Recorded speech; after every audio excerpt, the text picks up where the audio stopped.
നമുക്ക് മറ്റു വിഷയങ്ങളിലേക്ക് വന്നാൽ മുനമ്പം വിഷയത്തിൽ മുഴുവൻ മാനുഷിക പരിഗണനയും ജുഡീഷ്യൽ കമ്മീഷൻ നൽകുമെന്ന് ജസ്റ്റിസ് CN രാമചന്ദ്രൻ നായർ. താമസക്കാരെ സംരക്ഷിക്കുകയാണ് സർക്കാർ ഉദ്ദേശ്യം. കമ്മീഷന് ചില പരിമിതികളുണ്ട്.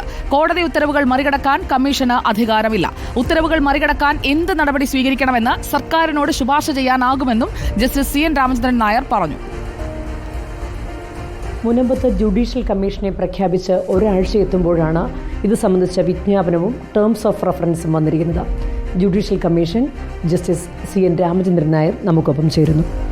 സാറ് കരുതിയിരുന്നത് പോലെ തന്നെയാണോ പരിഗണനാ വിഷയങ്ങൾ വന്നിരിക്കുന്നത്? പരിഗണനാ വിഷയങ്ങൾ വളരെ ബ്രീഫാണ്. അതിൽ ഞാൻ മനസ്സിലാക്കുന്ന ഒരു കാര്യം, അവിടുത്തെ താമസക്കാരെ മുഴുവൻ സംരക്ഷിക്കാനാണ് ഗവൺമെൻറ് ഉദ്ദേശിക്കുന്നത്. അതിന് എന്ത് നിയമ നടപടി സ്വീകരിക്കണം അതാണ് ഗവൺമെൻറ് അറിയേണ്ടത്. പക്ഷേ കമ്മീഷൻ പരിമിതികളുണ്ട്. കോർട്ട് ഓർഡറുകളൊന്നും മറികടക്കാൻ കമ്മീഷൻ അധികാരമൊന്നുമില്ല. അതിലൊക്കെ എന്തെങ്കിലും കോർട്ട് ഓർഡറുകൾ പാർട്ടീസിനെതിരായിട്ട് വന്നിട്ടുണ്ടെങ്കിൽ, താമസക്കാർക്കെതിരായിട്ട് വന്നിട്ടുണ്ടെങ്കിൽ അതിനെതിരായിട്ട് എന്ത് നടപടി സർക്കാരിന് കൈക്കൊള്ളാൻ സാധിക്കും, അവരെ സംരക്ഷിക്കാനായിട്ട് ഗവൺമെൻറ് എന്ത് നടപടി സ്വീകരിക്കണം എന്ന് വേണേൽ ശുപാർശയായിരിക്കും. പക്ഷേ കോടതി ഓർഡറുകൾ എത്രയോ ചെറിയ കോടതിയുടെ ആണെങ്കിലും പോലും അതിലിടപെടാനോ അതിൻ്റെ ശരി തെറ്റ് വകയിരുത്താനോ വിലയിരുത്താനോ കമ്മീഷൻ അധികാരമില്ല. മുനമ്പം വഖഫ് ഭൂമി തർക്കത്തിൽ ജുഡീഷ്യൽ കമ്മീഷനെ നിയോഗിച്ച് സർക്കാർ വിജ്ഞാപനം ഉച്ചയോടെയാണ് പുറത്തിറങ്ങിയത്. സർവേ നമ്പറിലുള്ള ഭൂമി തിട്ടപ്പെടുത്തൽ, വസ്തുവിന്റെ നിലവിലെ സ്വഭാവം, വ്യാപ്തി പരിശോധിക്കുക എന്നിവയാണ് പരിഗണനാ വിഷയങ്ങൾ. ലേബി സജീന്ദ്രനാണ് ഇപ്പോൾ കമ്മീഷനുമായി സംസാരിച്ചത്. ലേബി നമുക്കൊപ്പം എത്തുന്നു തത്സമയം. Good evening ലേബി Sajeendran. പരിഗണനാ വിഷയങ്ങളൊക്കെ നിശ്ചയിച്ച് നൽകിയിട്ടുണ്ട്. ശുപാർശകൾ നൽകുക, അതാണ് മുന്നിലുള്ള വിഷയം. 3 മാസമാണ് സമയം. അത് നീട്ടി നൽകണമെന്നുള്ള ആവശ്യം തന്നെ അദ്ദേഹം ആദ്യമേ ഉന്നയിച്ചിരുന്നു. അല്പം ബുദ്ധിമുട്ടുള്ള വിഷയമാണ് എന്നത് തന്നെ ഈ പരിഗണനാ വിഷയങ്ങൾ മുന്നിൽ വെച്ചുകൊണ്ട് അദ്ദേഹം പറയുകയല്ലേ ലേബി?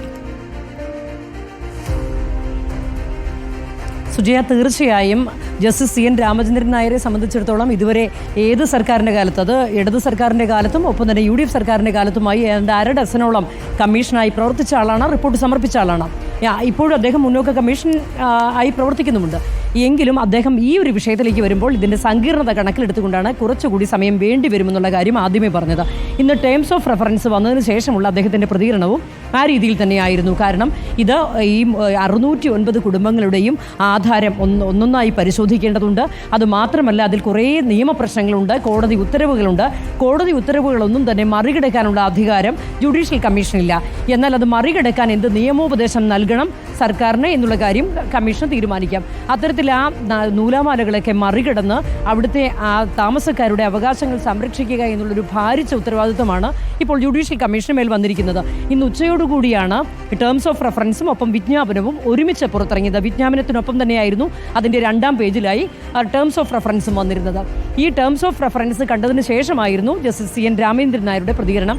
ഇതിന് തൊട്ട് പിന്നാലെ ജില്ലാ കളക്ടർ ഇന്ന് അദ്ദേഹത്തിൻ്റെ വസതിയിലെത്തി സന്ദർശിച്ച് ഓഫീസ് സംബന്ധിച്ചുള്ള കാര്യങ്ങൾ ആലോചിച്ച് വീട് തന്നെ ഓഫീസായി പ്രവർത്തിക്കാനുള്ള തീരുമാനവും എടുത്തു കഴിഞ്ഞു.